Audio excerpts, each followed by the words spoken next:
as he can be the supporting cast to his team, he does it. And it might be the approach here for BREN Esports, right?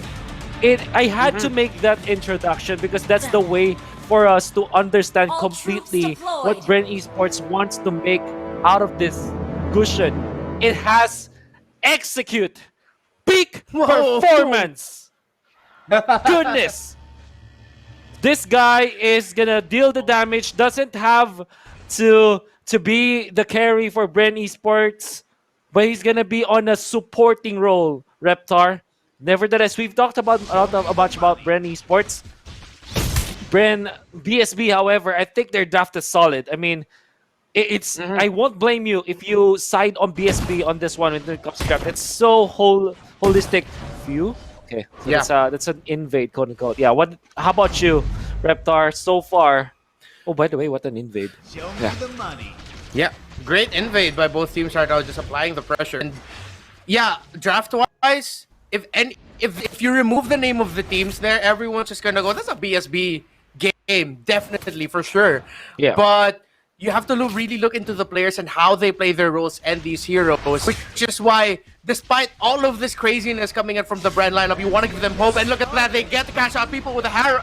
BREN Esports going to try to capitalize and get some kills here, but Lasty looks like is going to be the go. He gets taken out by the Joe here. And I do want to point out that Selena is one of the highest banned heroes in Season 5. Yeah. But in terms of the win rate, it's close to 50%.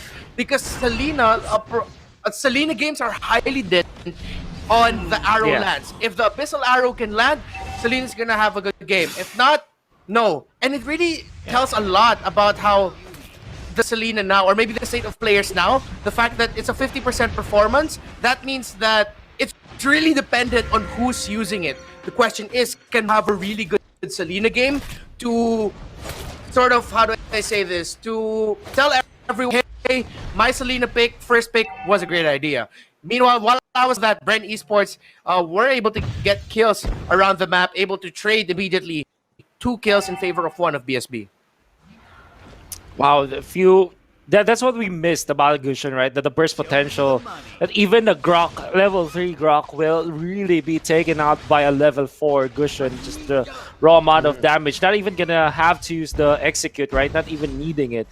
One thing that we do have to note about the Gusion is that it deals a lot of damage, a lot of pressure, a lot of kill potential in there.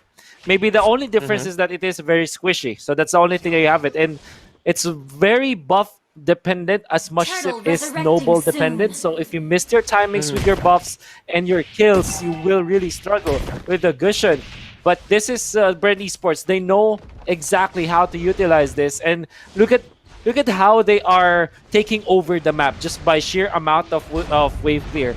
The fact that they are able to clear out the waves in almost all parts of the map allows them to be able to fight almost at all points. Nevertheless, Reptar, I think BSB wants to contest this.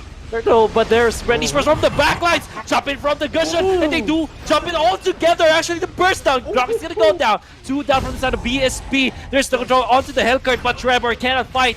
BREN Esports, what a nice juggle of attacks, of aggression. You can see how they dispersed. Man, they're playing like this is an RTS game. They're playing like this is like the concave versus the convex, wherein the outer ring almost wins against the inner ring. Well said. And yeah, BREN Esports, it seems like all around in that team fight, the ones who had pick-off potential got the pick-offs that they needed, and they were able to just deal burst damage. I mean, look at just all around. It seems like they played man-to-man offense, I guess is what you could say. And then let's say we're able to get that AoE burst potential coming in from Coco's Last Insanity in the time wave. Last Insanity, I just said it, able to take a good chunk of Wilson's health, but BSB is there to apply the pressure onto Coco. And if they get this, they do get a kill. 3-6 now, BSB, but BREN Esports still have the lead because of what they were able to do in that team fight of the Turtle. They were able to spot out Joe, and look at the burst damage. That is just a football straight to your face. You're a 6th grader, you got picked last by all the players in the team, and then you also got hit in the face by the ball. That's what that felt, Cutie. Cop One also gets taken out by perfect rotation right now by BREN Esports, and that's what we also have to point out here. They're making this work because of how they're spacing and controlling the lanes in the map.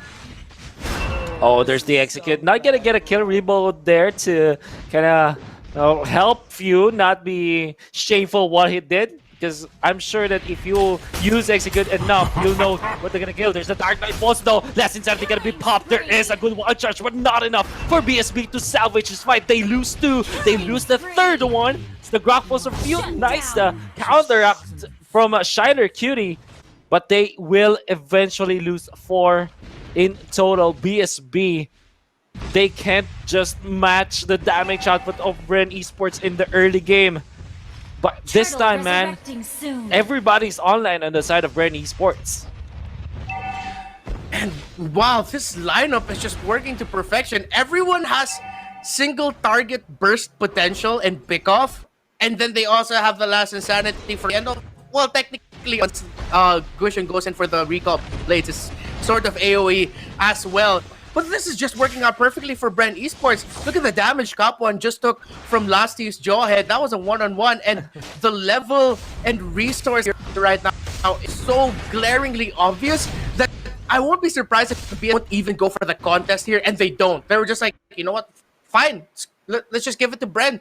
We're not gonna get anywhere close to them.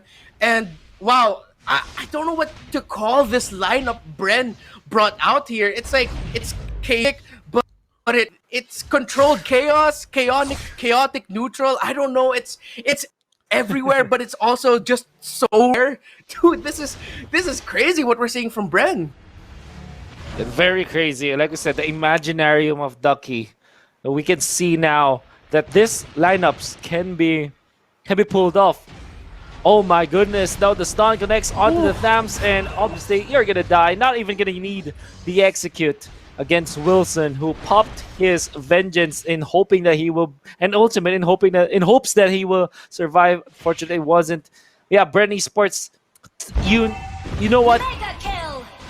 A month ago, if you showed me this lineup and just cover the team names, I would have guessed there's no chance for the red team to win this. But this is BREN Esports now. Cap1 gonna be caught by BSB, but fortunately, BREN Esports showed mercy in that match. Will just push the top lane. To get another turret, and I'm really just trying to look at how BREN is handling this game. And one of the things that stand out for me is their movement all around the map. It just seems to be picture perfect because they're for invades, they're there to steal buffs, they're there to take away resources, and at the same time, if you get off by any of their heroes, you can, even if it's a one, can get easily bursted down. So that's how this lineup is working out. They can just go all around, roam, and if you get caught out by one, you're gonna get taken out really quickly. Maybe the BREN here, BSB now. The question is, putting that into context, can you go and force a team fight and maybe win it out in a team fight setting? The question is right now, no. Jiraxnu is still really behind. Well, actually not really behind. He's keeping it really close. But I don't think a full-on team fight and one blazing duet is gonna cut it at this moment because of just how the rest of BSB are in terms of items and resources.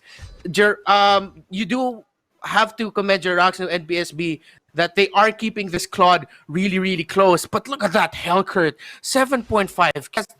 He's about to build an endless battle, if I'm not mistaken. He does have the Blade of Despair. That's a really bursty Hellcurt. So it looks like this is BSB's fight to lose and force it. They just need a really good pickoff going into this one. Let's see if they find it. So we're gonna go for a turnaround into the bottom part of the map, but look at how much fear BREN Esports have given to BSB. They don't even fight even when they have 4 members in there. They did not even touch the BREN Esports squad who was pushing onto the bottom side of the map and onto the middle. They took out a turret. BREN esports are all over the map. And I'm sure that the Dark Knight Falls is an activatable skill for Karltizi, but it feels like the night is so dark for BSB at this point. They are so afraid of BREN esports, they don't even want to budge and get out of their base. This is mental warfare that BREN esports is winning. Yeah, the night is dark and full of damage if BSB decides to walk into the dark. And man, it's, oh my goodness, that arrow just hits, but will BREN try to go for the capitalize? Few just shows up throwing out the blades, but doesn't decide to go for it.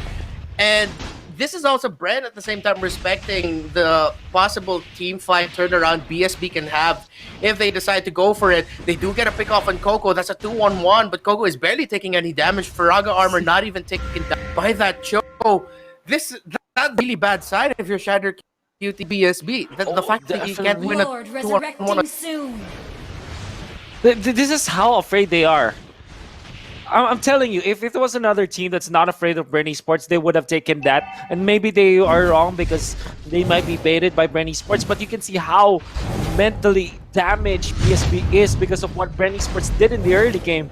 They don't even want to touch Coco even when it's a 2v1 straight up. That is bad. BREN esports winning this mental game, after watching a documentary about Michael Jordan a lot, you know that this is part of professional play, of competitive play. Play with the minds of your opponents. And this is what BSB is suffering from, apart from anything. And that's really the strength that Hellkurt brings into any composition, really, where I think I remember hearing someone say Hellkurt always has to get a kiss. Dark Knight Falls gets popped up. No, we've seen it work against, I believe it was Geek Fam or Blacklist that went up against Onyx. It was Blacklist. They picked up the Hellkurt, and the Hellkurt, Blacklist, and Hellkurt was played perfectly there because they used Hellkurt for mental warfare.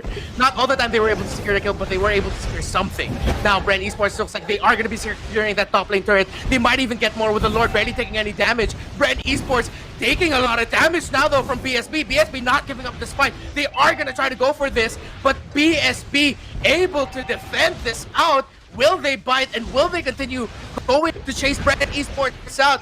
BREN still somehow playing this carefully. Coco trying to just wipe up lane, applying the pressure there. BREN not able to take out the mid lane turret. Coco with the last insanity here out. It takes a lot of damage, but Coco looks like easy crunched out here, and he might get taken out. That immortality pop, but that is not enough to save him. It took a while, though. That way that it should have. Coco finally gets taken out, and dude, how does it feel if you're BSB, if it took you to take out a Coco that was just overdove into your base? Yeah, this is a bigger problem of BSB, by the way. They don't have like an execute mechanic that Few has, right? And they don't have the damage. This is the problem when you're facing a team with like 10,000 gold ahead of you. You can't kill them. Even when you could say that BREN esports was a premature dive, but you can just kill them because they are so tanky. And I like the fact that BREN esports pulled in their heroes with immortality first. That's also one big factor because the way they dove, it's not actually like an aggressive dive. It's a calculated dive, a calculated risk that BREN esports took because they know that two of their members have immortality. Just put these members in front of BSB. That's X-Borg Joy, right? And they took so much damage. They accepted a lot of damage, soaked up on it, and already BSB is having troubles in terms of the damage output. There's the Truncheon, the Winter Truncheon on Few. Good luck killing this man. You know how scared I am for BSB now every time I see a play or something come up for BREN esports? Like right now, I am physically reacting to watching this as BSB are going to try to chase out members of BREN esports, but the Dark Knight does fall and it has fallen for Shiner Duty. He gets taken out, but BSB with a response. They get to take out Grock. That Blazing Duet dealt a lot of damage, but looks like BSB wasn't able to clean it up. That's 3 members down for the side of BSB. They might get another one. They do. That's a mega kill. Capon, the captain, looks like his ship is about to sink, but the captain does sink with his ship. That is gonna be not completely clean for BREN esports, but hey, are you gonna complain while you're gonna spam in front of your opponent's face, and the cord just gets taken down, adding insult to injury. It's like if the iceberg and the iceberg just decided to flip off the Titanic. That is what we just saw. BREN Esports absolutely dominating the whole game, and in the tail end of that, the recall spam in your face, adding insult to injury. 1-0 Oh my. for BREN Esports.